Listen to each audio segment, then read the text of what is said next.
Definition में समझाए थे कि यदि एक अक्षर ए है, बगल में लिख दिए 10, ए में क्या लिख दिए 10, ए जो है वो मेरा वेरिएबल है, इसको कहते हैं कलेक्शन ऑफ वेरिएबल। क्या बोलते हैं? Collection of variable. क्या बोलते हैं? Collection of variable. Collection of variable. Collection of variable का प्रकार हम लिख रहे हैं इंट। क्या लिख रहे हैं? इंट। इंट का मतलब होता है कि जितना भी समूह है सबका प्रकार सेम है, इसका नाम को कहते हैं सेम डेटा टाइप। क्या नाम बोलिएगा? Same data type. इसमें टोटल कंप्यूटर 10 गो बॉक्स बनाता है। कितना बॉक्स बनाता है? 10। टोटल कितना बॉक्स बनाता है? 10। 10 बॉक्स में सबका नाम सेम रखता है, मतलब सबका नाम ए रखता है। हर बॉक्स का नाम क्या रहेगा? ए। तो हर बॉक्स का नाम ए होने के कारण एक वर्ड मिल गया डिनोटेड बाई। क्या बोलिएगा? Common name. Denoted by common name. Denoted by common name. Common name. उसके बाद बोले थे टोटल 10 गो है, तो इसका पोजीशन चालू कहाँ से? फिर 1, फिर 2, इस तरह करते करते 9 तक जाता है, जिसको कहते हैं n-1। क्या बोलिएगा? n-1। जितना दिया रहेगा उससे एक हमेशा कम, एक हमेशा कम। तो सबसे पहले बताइए व्हाट इज एरे, कुछ समझ में आ रहा है? yes, sir। बताइए सबसे पहला डिफिनेशन याद रहेगा सभी को? yes, array is a collection of variable. Array is a collection of variable of same data type. Same data type and denoted by common name. Denoted by common name is known as array. Is known as array. याद रहेगा सभी को? yes, what is array समझ में आ गया? yes, बताइए array is a collection of variable of same data type and denoted by common name is known as array. Array position started with 0 end with n-1। जितना दिया रहेगा उससे एक हमेशा कम। अब उसके बाद हेडिंग आता है जिसका नाम है टाइप्स ऑफ एरे। क्या नाम बोलिएगा? टाइप्स ऑफ एरे मतलब समझ रहे हैं? एरे का प्रकार। क्या बोलिएगा? एरे का प्रकार। तो एरे का टोटल जो प्रकार होता है वो 2 होता है। एक का नाम है डायमेंशनल एरे। बताइए कौन सा एरे बोलिएगा? कौन सा एरे? क्या बोलते हैं इसको? 1D array. क्या बोलिएगा? 1D array. दूसरा नंबर पे क्या है? 2 dimensional array. Dimensional array. 2 dimensional array को क्या कहिएगा? कौन सा array? 2D array. 2D array. 2D array का एक और नाम है कौन सा बोलिएगा? Multi dimensional array. Multi dimensional array. अब बताइए 1D 2D कुछ याद है? yes, sir। केवल डिफिनेशन याद रखना है। तो वह एरे जो अपना नंबर को, वह एरे जो अपना नंबर को लीनियर स्ट्रक्चर में सजाए। बताइए किसमें सजाएगा? किसमें सजाएगा? लीनियर स्ट्रक्चर मतलब या फिर रो में या फिर रो में या फिर कॉलम में। रो कॉलम याद है? yes, रो कॉलम का ही नाम को एक को कहते हैं हॉरिजॉन्टल और एक को क्या कहते हैं? क्या बोलिएगा? सिंपल भाषा में जो रो और किस में? कॉलम में। हॉरिजॉन्टल और किस में? सजाएगा उस एरे का नाम को क्या कहते हैं? और वह एरे जिसमें नंबर ऑफ रो और नंबर ऑफ कॉलम, बहुत सारा रो और बहुत सारा कॉलम, जिसको लिखा जाता है मैट्रिक्स के रूप में। किस रूप में? मैट्रिक्स के रूप में। किस रूप में? मैट्रिक्स के रूप में। तो मैट्रिक्स के रूप में जो लिखाता है उस लिखने वाला नाम को क्या कहते हैं? कौन सा एरे? बताइए एक एरे 5 बाई 4 का है, कितना बाई कितना? 5 रो और 4 कॉलम। तो बताइए कुल एलिमेंट कितना? 5 चौक 5 चौक 20। क्या बोल रहे हो, समझ में आ रहा है? बताइए 3 डिफिनेशन 3 नंबर का क्वेश्चन याद रहेगा? पहला क्या याद रखेंगे? What is array? बताइए array is denoted by common name is known as array. How many types of array? पहला one dimensional array, दूसरा two dimensional array, one dimensional को two dimensional को two dimensional का वह array जो data को किसमें या फिर ओरिजेंटल उस array का नाम वह एरे जो डेटा को किसमें सजाएगा? नंबर ऑफ रो और नंबर ऑफ उसका नाम को क्या कहते हैं? कौन सा एरे? याद रहेगा? यहीं तक था टॉपिक नंबर 5 जो आगे जाके एक चैप्टर भी बना है, चैप्टर नंबर 9। चैप्टर नंबर 9 उसके बाद हेडिंग आता है टॉपिक नंबर 6। जिस टॉपिक का नाम है क्या बोलिएगा? क्या बोलिएगा? तो जरूर डिफिनेशन याद रखिए structure. What is a structure? तो बताइए सभी को structure is a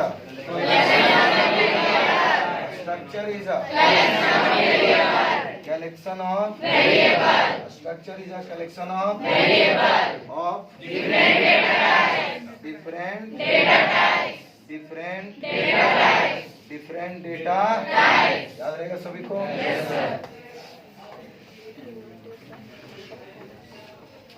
And denoted under common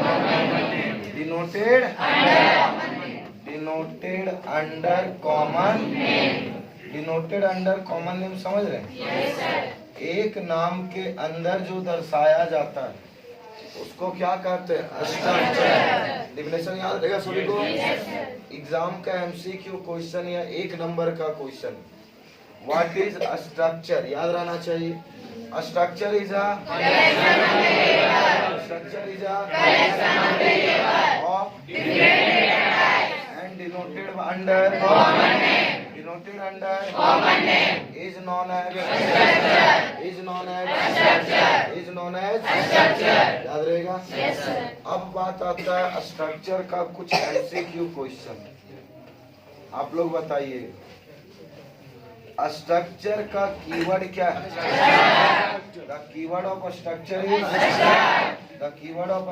is हम लोग स्ट्रक्ट लिखेंगे तो कंप्यूटर क्या समझे? उसके बाद फिर बताइएगा स्ट्रक्चर केवल दर्शाता है किसको? कौन वर्ड बोलिएगा? डेटा। बताइए स्ट्रक्चर का सेक्टर कैसा? कौन सा सेक्टर? याद रहेगा सभी को? एक क्वेश्चन एमसीक्यू में फिक्स है। स्ट्रक्चर को काम करने के लिए क्या लिखना पड़ेगा? क्या बोलिए? पूरा नाम शॉर्ट स्ट्रक्चर याद रहेगा? फिर उसके बाद आता है स्ट्रक्चर इंड होता है कौन सा चिन्ह से? कौन सा चिन्ह? इसको भी याद रखिए। याद करिए जब स्ट्रक्चर बंद होता है तो वहाँ कौन सा चिन्ह लगाते हैं? ये सब एग्जाम का एमसीक्यू क्वेश्चन जो लगभग ईयर कोई ना कोई एक क्वेश्चन नजर आ जाता है, तो इसलिए सबको याद रखिए स्ट्रक्चर का कीवर्ड क्या है? स्ट्रक्चर डिफाइन ओनली स्ट्रक्चर का सेक्टर स्ट्रक्चर को काम करने के लिए SSN का पूरा स्ट्रक्चर एंड विथ कौन सा चिन्ह बोलिएगा? याद रहेगा? तो ये आता है व्हाट इज अ स्ट्रक्चर और कैरेक्टरिस्टिक्स ऑफ स्ट्रक्चर। स्ट्रक्चर में ज्यादा जरूरत यही दोनों का। अगर याद रखिएगा सिंटेक्स भी याद रखिएगा उदाहरण के, लेकिन वो 2 नंबर का क्वेश्चन बनता और इस बार के एग्जाम में 2 नंबर कहीं पूछ नहीं रहा। तो आएगा तो या फिर डिफिनेशन आएगा या फिर एमसीक्यू क्वेश्चन आएगा। इसके बाद था टॉपिक नंबर 7। टॉपिक नंबर 6 में याद कीजिए इसके अलावा कोई डिफिनेशन नहीं, इसके अलावा खाली प्रोग्रामिंग। टॉपिक नंबर 7, जिस टॉपिक का नाम क्या है? फंक्शन। क्या बोलिएगा? फंक्शन। क्या बोलिएगा? फंक्शन। हम बार बार बोले डिफिनेशन वाला में ज्यादा समय नहीं लगता, ज्यादा समय उसमें लगता है जो एक एक करके सॉल्यूशन करना रहता है। तो टॉपिक का नाम क्या है? फंक्शन। क्या बोलिएगा? फंक्शन। सभी कोई बताइए फंक्शन क्या है? तो function is a name. Function is a name. Function is a name. Unit of group of program. Unit of group of program. Unit of group of program मतलब ग्रुप ऑफ प्रोग्राम का मतलब unit of group of program मतलब एक programme का समूह, एक programme का समूह जो अपने नाम के अंदर रखता हो, उस नाम के अंदर रखने वाला को हम लोग क्या कहते हैं? क्या कहते हैं? फंक्शन एक चिन्ह यूज करता है, जिस चिन्ह का नाम क्या है? क्या नाम बोलिएगा? क्या बोलिएगा? याद है सभी को? फंक्शन टोटल कितने प्रकार का? कितने प्रकार? पहला बिल्ट इन फंक्शन। क्या बोलिएगा? Built in function. दूसरा नंबर यूजर डिफाइन फंक्शन। दूसरा नंबर यूजर डिफाइन फंक्शन। बताइए फंक्शन कुल कितने प्रकार का? पहला नाम दूसरा नाम यूजर डिफाइन फंक्शन। बताइए आप लोग बिल्ट इन फंक्शन किसको बोले समझ में आया? वह फंक्शन जो कंप्यूटर में प्री डिफाइन, वह फंक्शन जो कंप्यूटर में प्री मतलब जो फंक्शन पहले से बना बनाया हुआ हो, उस फंक्शन का नाम को क्या कहते हैं? कौन फंक्शन बोलिए? कौन फंक्शन बोलिए? और वह फंक्शन जो यूजर के द्वारा बनाया जाता, वह फंक्शन जो किसके द्वारा? किसके द्वारा? यूजर के द्वारा क्रिएट किया जाता हो। तो यूजर के द्वारा बनाने वाला फंक्शन का नाम क्या है? एक बार क्वेश्चन में आया है what is function, how many types of function, explain. 3 number का क्वेश्चन। फंक्शन क्या है, कितने प्रकार का है और वो सभी प्रकार को क्या किया जाए? एक्सप्लेन। एक्सप्लेन मतलब वर्णन, वो सभी के बारे में वर्णन किया। तो function, built in function, user define function समझ में आ जाएगा। इसके बाद एक वर्ड था, इधर खाली जानकारी के लिए, एग्जाम में बहुत कम पूछता है। एक वर्ड है पैरामीटर फंक्शन। कौन वर्ड बोलिएगा? कौन वर्ड बोलिएगा? Parameter function. कौन फंक्शन बोलिएगा? वह फंक्शन जो अपने अंदर वेरिएबल को या वैल्यू को, कौन कौन वर्ड बोलिएगा? कौन कौन वर्ड बोलिएगा? सिंपल भाषा में वह फंक्शन जो वेरिएबल और किसको? वैल्यू को दर्शाता है अपने अंदर, तो उसका नाम को हम लोग क्या कहते हैं? Parameter function. बताइए कौन फंक्शन? कौन फंक्शन? बताइए आप लोग पैरामीटर फंक्शन किसको बोलेंगे समझ में आया? वह फंक्शन जो अपने अंदर, वह फंक्शन जो अपने किसको दर्शाए? किसको दर्शाए? वेरिएबल या वैल्यू को। बताइए वेरिएबल और वैल्यू को दर्शाने वाला फंक्शन का नाम कौन फंक्शन? कौन फंक्शन? याद रहेगा। पैरामीटर फंक्शन 2 प्रकार, कितने प्रकार का? पहला नाम फॉर्मल पैरामीटर, क्या बोलिएगा? दूसरा का नाम एक्चुअल पैरामीटर, कौन सा वर्ड बोलिएगा? ये सब बस नाम से याद रखिए।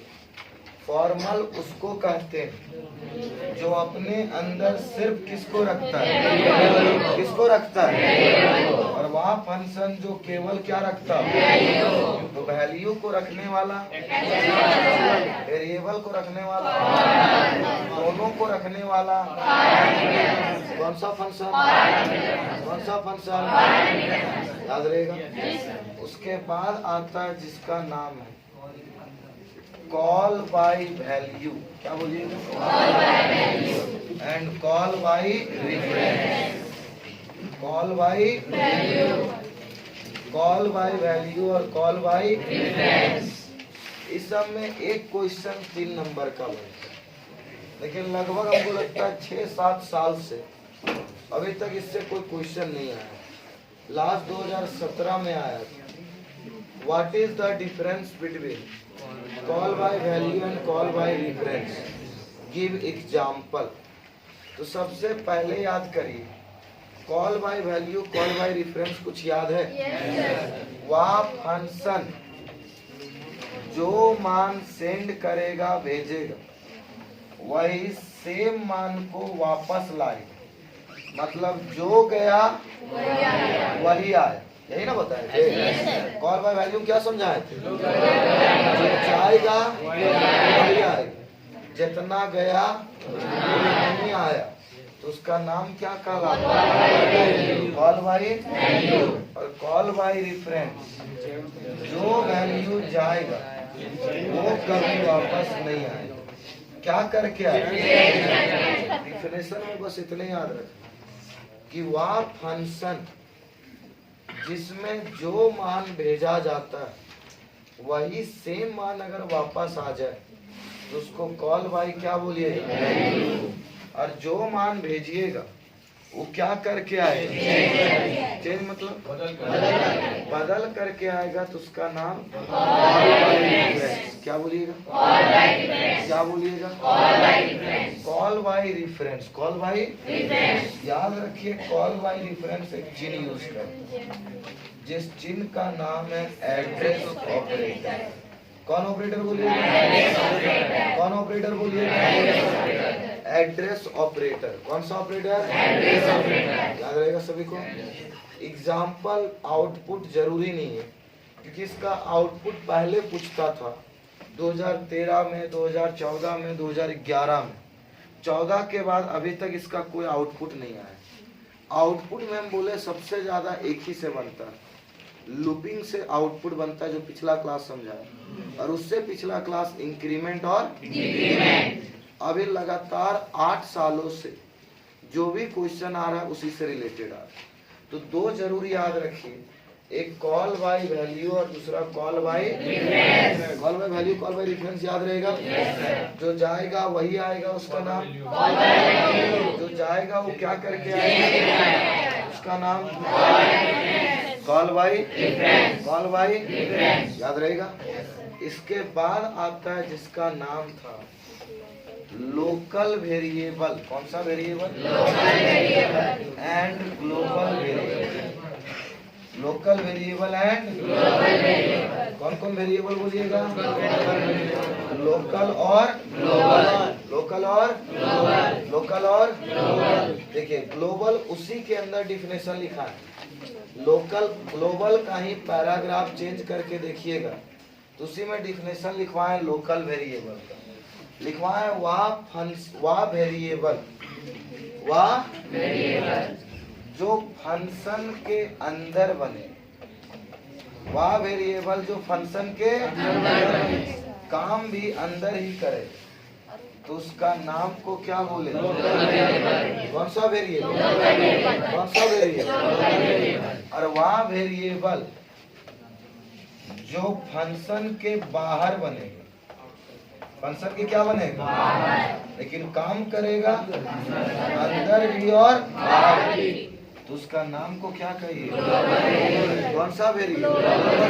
ग्लोबल वेरिएबल काम करने के लिए एक चिन्ह का यूज करता है जिसका नाम क्या है? Scope resolution. कौन चिन्ह बोलिएगा? कौन चिन्ह बोलिएगा? बताइए डेफिनेशन क्या क्या बोले को समझ में आ रहा है? वह वेरिएबल जो बनाया जाए, वह वेरिएबल जो बनाया जाए और काम करे इनसाइड, जो दोनों जगह काम करेगा उसका नाम कौन सा वेरिएबल? ग्लोबल वेरिएबल को काम करने के लिए कौन सा चिन्ह? कौन सा चिन्ह? अगला नंबर पे कौन सा? कौन सा वेरिएबल? वह वेरिएबल जो बनाया जाए किधर? किधर? इनसाइड बनाने वाला नाम को क्या कहिए? इनसाइड बनेगा, काम भी अंदर ही करे, तो बनता अंदर और काम भी अंदर करता, उसका नाम। और वह वेरिएबल जो बनेगा आउटसाइड बट काम करेगा इनसाइड भी और उसका नाम क्या कहिए? कौन सा वेरिएबल? याद रहेगा। ग्लोबल वेरिएबल के लिए कौन सा चिन्ह? कौन सा चिन्ह? बिना स्कोप रेजुलेशन कभी भी कोई कार्य करता नहीं है, याद रहेगा। इसके बाद आया था जिसमें पढ़ाए थे कुछ फंक्शन। क्या पढ़ाए थे? फंक्शन मतलब कौन फंक्शन किस हेडर फाइल में उपस्थित रहता है। मतलब आपको याद रखना है हेडर फाइल। क्या याद रखना है? हेडर फाइल एंड उसका फंक्शन कि कौन कौन सा हेडर फाइल किसमें किसमें उपस्थित रहता है। बताइए, एक फंक्शन है पाव। बताइए तो आप लोग, पाव किसमें? किसमें? मैथ डॉट एक वर्ड है strlen। अब देखिए 2-4 का आंसर आ रहा है, बाकी सब कुछ पढ़ा ही नहीं। याद कीजिए, पूरा नोट्स कॉपी में एक पूरा फिगर ही लिखवाए, एक पूरा टेबल ही बनाए, और उस टेबल में सारा वर्ड में हम बोले थे किसी का भी डिफिनेशन नहीं याद रखिए। अभी कल इतना याद रखना जरूर था कि कौन फंक्शन किस हेडर फाइल में उपस्थित है। कौन फंक्शन किस हेडर फाइल में उपस्थित है, ये आपको कंपलसरी याद रखना। तो इसको याद रखने के लिए आपको याद रखना होगा, एक वर्ड है strlen। कौन वर्ड बोलिएगा? बताइए किसके अंदर? किसके अंदर? स्ट्रिंग डॉट एक वर्ड है clrscr। clrscr कौन वर्ड बोलिएगा? ओनियो एक वर्ड है गेट्स। कौन वर्ड बोलिएगा? कौन वर्ड बोलिएगा? बताइए गेट्स किसके अंदर? गेट्स किसके अंदर? स्टूडियो याद रहेगा। एक वर्ड है 5वां नंबर से W। किसके अंदर? आयोमेनेट। एक वर्ड है आपका इज अपर। इज अपर किसमें? किसमें? C type. अब उसके बाद एक क्वेश्चन फिक्स अब लगातार 2-3 सालों से आ रहा है। एक सी टाइप डॉट एच लिखवाए थे और एक स्ट्रिंग डॉट एच लिखवाए। इस स्ट्रिंग से या सी टाइप से एमसीक्यू या रिटन क्वेश्चन फिक्स। इस बार का एक क्वेश्चन था टू अपर और यहाँ एक वर्ड था strcmp। कुछ याद है आपको?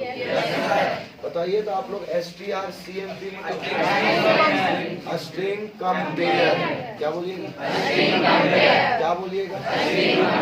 डेफिनेशन अगर एक्सप्लेन करने आता तो पहले फुल फॉर्म लिखिए, it stands for string compare, और डेफिनेशन में लिख दीजिए it is used for compare the string. It is used for MCQ में भी आएगा तो उसी तरह आएगा। एक सी टाइप में वर्ड है कौन सा? याद कीजिए, एक ईच समझाए थे और एक टू समझाए।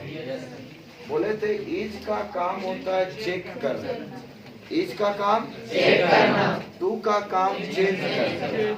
इज चेक करता है, टू क्या करता है चेंज मतलब अदला बदल, चेंज मतलब टू अपर मतलब छोटा अक्षर को क्या बोलिएगा, छोटा अक्षर, छोटा अक्षर को कहते हैं लोअर केस को कन्वर्ट करना। क्या करना, किसमें, किसमें, तो अपर केस में कन्वर्ट करने का काम कौन करता है, टू अपर। इस साल का 1 नंबर का क्वेश्चन था, दोनों को एक्सप्लेन करना है या दोनों का हेडर फाइल लिखना है, दोनों का कोई एमसीक्यू क्वेश्चन स्ट्रिंग से फिक्स है। हर साल एक एमसीक्यू रहेगा तो रहेगा, एक कंफर्म क्वेश्चन समझ जाए, एक रहना है तो रहना है, फिक्स क्वेश्चन कंफर्म क्वेश्चन। उसके बाद एक वर्ड है जो वर्ड एमसीक्यू क्वेश्चन के लिए जाना जाता है, जिसमें वर्ड आता है कमेंट। कौन वर्ड बोलिएगा, कौन वर्ड बोलिएगा, कुछ याद है, कमेंट। वह स्टेटमेंट जिसको कंपाइलर क्या कर दे, क्या कर दे, क्या कर दे, उस इग्नोर वाला नाम को क्या कहते हैं, कमेंट। कितने प्रकार, पहला क्या बोलिएगा, सिंगल लाइन, क्या बोलिएगा, दूसरा नाम multi line, multi line, single line comment और दूसरा नाम बताइए। सिंगल लाइन कमेंट का पहचान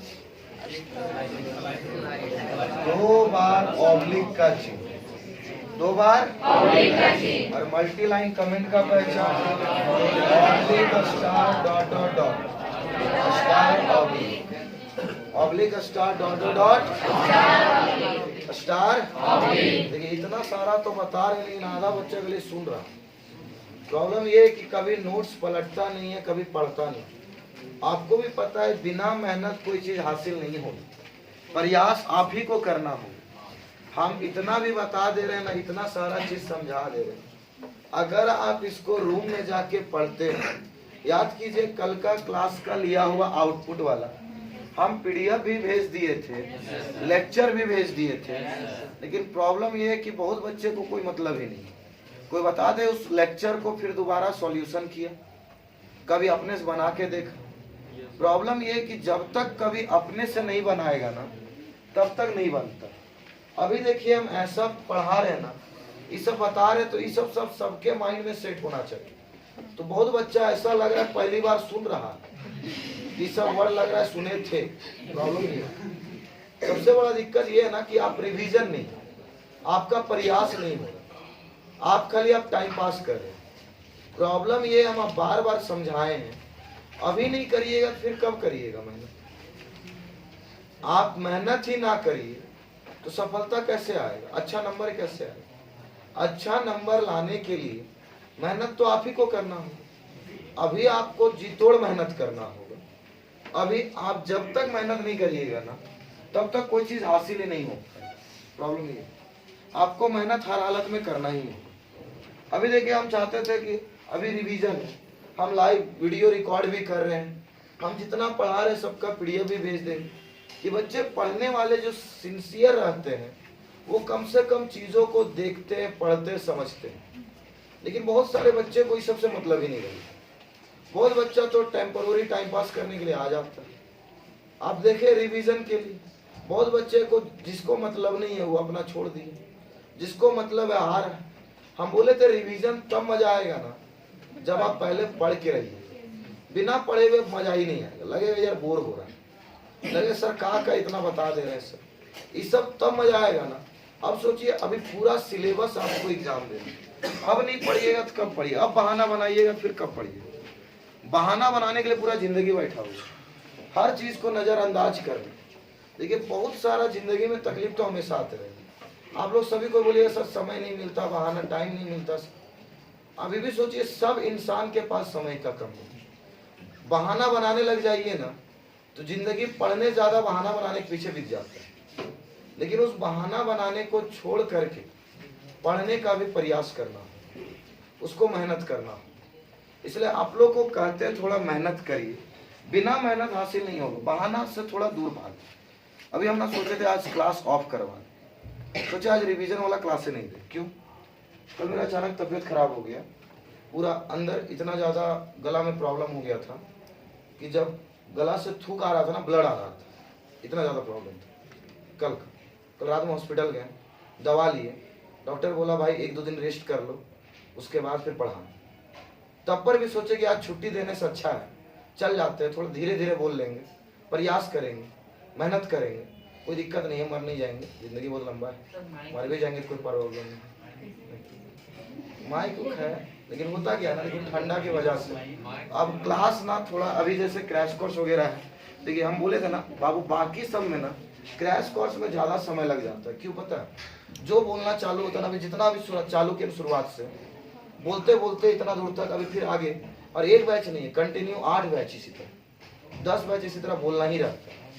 बाकी सब में क्या होता है ना, बोलने के साथ ही साथ बहुत बार लिखाते हैं तो 2 मिनट 3 मिनट रेस्ट मिल जाता है, 5 मिनट बीच बीच में क्या मिल जाता है, रेस्ट। लेकिन इस सब बोलने वाला में ना, ये सब लगता है कि बहुत बार, कल तो हम ऐसा था ना, कल 7 बजे जब क्लास लेना, कल से ही परसों से तबीयत खराब था, कल 7 बजे जब क्लास लिए ना, तो हम नोटिस करने बोल दिए 8 बजे और 9 बजे वाला बैच में नोटिस कर दो, क्लास नहीं होगा, वीडियो रिकॉर्ड कर दे रहे हैं, भेज देंगे, पढ़ लेंगे। देखे होंगे एक वीडियो, मतलब एक आपका ग्रुप में गया भी था, और जाने के बाद फिर 8 बजे बोले चलो छोड़ दो, आ जाएगा बच्चा, पढ़ा देंगे। उसके बाद फिर उसको नोटिस को डिलीट कर, फिर बोले पढ़ा देते हैं। ऐसा तो चीज़ों को नेगलेक्ट करिएगा, नज़रअंदाज करिएगा तो बहुत मन करेगा। हम अभी जान रहे कि हम सुबह 7 बजे आए पढ़ाने के लिए, तो हम 12 बजे रूम जाएंगे। अब आ गए हैं तो बीच में छोड़ के नहीं जाएंगे, चाहे कुछ हो, पढ़ाइए एग्जाम। नहीं आते तो ये होता है कि क्लास छुट्टी कर देते, अलग बात है। लेकिन देख रहे ऊपर टोपी लगा दिए, दुदुक टोपी लगा दी। एक अंदर जिंदगी में कभी इनर नहीं पहने थे, आज इनर पहन के आए, पूरा फर्स्ट टाइम लाइफ टाइम में, आज तक कभी इनर नहीं पहने थे, आज फर्स्ट टाइम इनर पहन के आए। खरीदे आज अब मेरा छोटा भाई देखवे करते सूरज, मेरे भी बॉडी बिल्डर लगता है, तो वही था, बोलो भैया पहन लीजिए, तो ज्यादा देखिए दोनों भाई में एक फायदा हो जाता है, आराम से, कोई दिक्कत। मेरे भी हट्टा कट्टा लगता है, भले छोटा पूरा बॉडी बिल्डर जैसा लगता है, तो देखे ना उसको।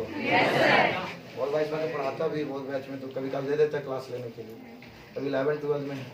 धीरे धीरे चीज़ों को समझ रहे हैं, समझा रहे हैं। लेकिन एक होता है ना आदत, जैसे आपका आदत लग चुका है मेरे से, पढ़ते रहते, सुनते रहते, समझ जाते हैं। लेकिन वही चीज़ क्या होता है ना, अभी हम भाई को भेज देना, वो भी समझाएगा, बताएगा, लेकिन वो आदत जो लगा हुआ है ना आवाज़ सुनने का, वो थोड़ा नया लग जाता है। वो आपको लगता है ना कि माइंड में थोड़ा सा क्या क्या आ गया, नया चीज़ हो रहा है। हम कुछ भी बोल दे, किसी तरह बोल दे, तुरंत सेट हो जाता है, क्योंकि आपको डेली लाइफ में वो चीज़ आदत बन चुका है। आपको उसका भी आदत लगेगा, चीज़ समझ में आएगा। लेकिन प्रॉब्लम ये है कि पहली बार होता है कोई चीज़ तो थोड़ा सा नया जरूर लगता है, अनकंफर्टेबल महसूस होता है, ये सब चीज़ें। धीरे धीरे प्रयास, अब कोई सब समझाता है। देखिए हम आप लोग को भी कहते हैं कि बाबू आगे कुछ नहीं होगा, आगे देखिए बहुत लाइफ है जिंदगी करने के लिए। हम यहाँ तक कि जो बच्चा अभी आप लोग देखिए, अभी तो समय है, अभी 12th के बाद तो आप लोग का लाइन चालू होगा किस लाइन में जाए। लेकिन जो बच्चे मेरे यहाँ एडीसीए पढ़ते हैं ना, हम लोग सभी को कहते हैं कि बाबू कुछ नहीं होगा ना, लास्ट ओपिनियन, जब सब नौकरी से तंग हो जाएगा, कुछ जिंदगी में नहीं कर पाएगा, तो आखिरी उपाय कोचिंग खोल दें। हम सब करते हैं, लेबर कुली खटने या दूसरे जगह मजदूरी करने से अच्छा, अगर आप में काबिलियत है, आप चाहते हैं, तो कुछ नहीं करना। हम उन लोगों को समझाते, ग्रेजुएशन वाले बच्चे जो पूरा पता है, बीसी मतलब ग्रेजुएशन 3 साल, एमएससी 2 साल, 4 साल हो गया, अभी 4 2 6 7 साल, 12th के बाद 7-8 साल बर्बाद कर देता है और कुछ नहीं कर पाता है। उन लोग को लास्ट ओपिनियन करते हैं। अभी के समय में ना कंप्यूटर में बहुत जॉब है, आईटी सेक्टर, अभी पार्ट टाइम से फुल टाइम जॉब हर जगह कंप्यूटर का है, डेटा एंट्री। आप लोग भी ना कम से कम एक ओपिनियन आखिरी रखिए, आपको जो लक्ष्य है वो जरूर प्रयास करिए, लेकिन एक एक्स्ट्रा चीज़ों को सीख के रखिए। जैसे स्पोकन इंग्लिश बच्चा बहुत सारा सीखता है, बहुत सारा कंप्यूटर एडिशनल सब्जेक्ट करता है, अभी आप लोग जो 12th में पढ़े ना वो खाली सिलेबस था, वो आपका प्रैक्टिकली ज्यादा नहीं था। जो एडीसीए डीसीए करता है ना उन लोग Photoshop, graphical designing, official working, accounted, billing, ये सब अलग अलग काम करते हैं। अभी हर मॉल से लेकर कहीं चल जाइए, हर जगह आदमी बैठा हुआ मिलेगा जो कंप्यूटर पे काम करता है। तो हम सबको सलाह देते हैं कि बाबू ऐसा सीखिए ना कि दूसरे को सिखा सकते, आप ऐसा सीखिए जो दूसरे को सिखा सकते। हम आप लोग को भी कहते हैं कि आप लोग अच्छा करिए, अगर आपका कुछ नहीं होता है ना आगे जाकर पहला अपॉर्चुनिटी रखिए, बहुत मेहनत करें, अच्छा मुकाम पे पहुंचे। इन केस लोग बहुत मेहनत करता भी है, लेकिन अगर इन केस नहीं पहुंच पाता है ना तो कम से कम जो बाहर दिल्ली मुंबई आधा बच्चा भाग जाता है कमाने के लिए, उससे अच्छा एक बिजनेस, उससे अच्छा खुद का कोचिंग, अपने अंदर वो पर्सनैलिटी लाए, चीजों को बताने का समझाने का क्षमता रखे और खुद चीजों को समझा सके। देखिए ये बहुत टीचर का ऐसा संभावना होता है ना, बहुत टीचर ऐसा चाहता है कि भाई मेरा पढ़ाया वो बच्चा खोल देता है, मेरा बच्चा भाग जाएगा, खींच लेगा। ये देखिए टीचर का सोच होता है। कोई हम लोग ना ये सब कभी सोचते नहीं, हम लोग को ऐसा लगता है यार कुछ कर रहा है तो अच्छा ही कर रहा है, कम से कम वो भी काम कर रहा है, वो भी पढ़ा रहा है तो अच्छा ही पढ़ा। आज पूरे हजारीबाग में ना हम 2013 से पढ़ा रहे हैं, 13 से लेकर 23 हो गए, 23 में, उससे पहले हम लोग खुद का, तो 23 तक में अभी कोचिंग में लगभग हजारीबाग में 13 से 14 टीचर खाली कंप्यूटर का, फिजिक्स केमिस्ट्री अलग अलग छोड़ दीजिए। बहुत सारे ऐसे स्टूडेंट जो हम लोग का पढ़ाया हुआ आज खुद का कोचिंग चला रहा है, कभी कोई दिक्कत नहीं, नाम कभी उसका जिक्र करते हैं ना हमको उससे कभी कोई दिक्कत नहीं, भाई कोई प्रॉब्लम नहीं। वो अपना रोजी रोटी कमा रहा है, उसके अंदर टैलेंट है, वो चीजों को प्रस्तुत करे। हर इंसान चाहता है कामयाब बनने, कामयाब करने के लिए थोड़ा मेहनत करना पड़ता है। जो जितना मेहनत करेगा उतना उसके जिंदगी में हमेशा उसको सफलता मिलते रहे। आप लोग को यही चीज हम बार बार करते हैं कि आप लोग भी मेहनत करिए, मेहनत से पीछे मत हटिए। आप लोग आलस से चीजों को, ऐसा नहीं कि नहीं कर सकते, करने का प्रयास नहीं करते, प्रॉब्लम नहीं। अगर हम चाहते कि भाई आज छोड़ दो, मौत मास्टर जाता है यार ठीक है थोड़ा तबीयत खराब हो गया छोड़ देते हैं, लेकिन हम चाहते हैं कि अगर थोड़ा सा हम चल जाए ना तो कम से कम एक दिन में 1000 बच्चा सुपर पढ़ लेता है, एक दिन में 1000 बच्चा कुछ सीख के चला जाता है। आज इतना ही पढ़ा, इतना ही यूट्यूब का वीडियो देख लेगा ना तो बहुत सारा चीजों को समझ लेगा, समझ पाएगा। तो याद कीजिए ये था कमेंट। और एक क्वेश्चन और आता है एमसीक्यू का जिसका नाम था लोवेस्ट प्रीसीडेंस। कौन वर्ड बोलिएगा? Lowest precedence. याद है कुछ? और एक हाईएस्ट प्रीसीडेंस। लोवेस्ट प्रीसीडेंस और एक का नाम था लोवेस्ट प्रीसीडेंस जिसका नाम था कॉमा। क्या नाम बोलिएगा?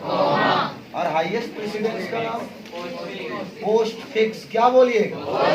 बहुत बार एग्जाम में ये क्वेश्चन आया है, सबसे ज्यादा बार पूछा गया जो कौन सा था? Lowest precedence. कौन वर्ड बोलिएगा? लोवेस्ट प्रेसिडेंस में कौन सा चिन्ह बोलिएगा? कौन सा चिन्ह? Highest precedence. प्रेसिडेंस मतलब होता है रैंकिंग। प्रेसिडेंस मतलब याद रहेगा। हाईएस्ट प्रेसिडेंस या लोवेस्ट प्रेसिडेंस, सबसे हाई रैंकिंग जिसका नाम है पोस्ट फिक्स, सबसे लो रैंकिंग जिसका नाम है कॉमा। क्या नाम बोलिएगा? और इसी के साथ समाप्त होता है चैप्टर नंबर 1। अब ध्यान रखिएगा, कल क्लास नहीं होगा। कल क्लास इसलिए नहीं है, कल बहुत सारे विद्यार्थी को पता है कल एक टूर ऑर्गेनाइज किया गया था। बहुत सारे 12th के विद्यार्थी थे जिनको बताया गया था कि आपका टूर एक एजुकेशनल या पिकनिक के जैसा समझिए। सभी विद्यार्थी के साथ बस 1 सालों में एक बार पिकनिक के लिए आपका सबसे पहला काम पिकनिक या एजुकेशन टूर का ही है, जिसमें कल फ्लावर वाटर पार्क रांची ले जाया जा रहा था। तो बहुत सारे बच्चे जो पार्टिसिपेट किए हैं वो सभी कल 8 बजे से ही आपका आगमन है, 8 बजे से आना है। जो विद्यार्थी जा रहे हैं तो वो सभी के लिए अभी देखिए एक बस ही ले जाना था, एक बस्ती में मैक्सिमम 80-90 बच्चा ही जा सकता है, स्लीपर बस वगैरह, और एक बैच में ही 80-90 रहता है, वैसा मान लीजिए। तो हर विद्यार्थी तो नहीं जा सकता। बहुत सारे विद्यार्थी अभी जैसे घर में बोलेंगे तो घर वाला बोलेगा बाबू भी कुछ दिन और पढ़ लो, उसके बाद घूमते रहना, एग्जाम दे लो, ऐसा मान लीजिए। लेकिन तब पर भी बहुत सारे विद्यार्थी रहते हैं एक आध दो दिन के लिए, ऐसा मान लीजिए एजुकेशनल जाने के लिए। तो वो सब कल जा रहे हैं सनफ्लावर वाटर पार्क, वहाँ पे रांची में, खूंटी जिला में उपस्थित है, वहाँ पे जाना है। तो उसी के लिए कल क्लास बंद रहेगा, कल उधर जाना है। और परसों चैप्टर नंबर 2 नहीं चालू करेंगे, क्योंकि चैप्टर 2, 3 सब इसी तरह डिफिनेशन वाला चैप्टर, डिफिनेशन वाला हम बोले समय नहीं लगता। आपको भी पता, बहुत सारे विद्यार्थी देख रहे हैं ना, धीरे धीरे घर के लिए भी प्रस्थान करते जा रहे हैं। बहुत सारा चैप्टर जैसे जैसे खत्म होते जा रहा है, सिलेबस खत्म होते जा रहा है, वैसे वैसे घर के लिए भी जाना चालू कर दे। तो हम पहले वो चाह रहे हैं डिफिनेशन वाला, वो यूट्यूब से भी पढ़ के चीज़ों को समझ सकता है। लेकिन जो बनाने वाला 5-5 नंबर का क्वेश्चन, वो बहुत जरूरी है, उसको कम से कम 1-2 बार प्रयास करना है। तो अगला क्लास से पहला प्रयास 5-5 नंबर वाला क्वेश्चन को प्रैक्टिस करवा। डिफिनेशन वाला चीज तो हम 1 बाय 1 यूट्यूब से भी समझाते हैं, सारा चीज रिवीजन करवा। समझ में आया? तो नेक्स्ट क्लास 5 नंबर वाला क्वेश्चन, नेक्स्ट क्लास।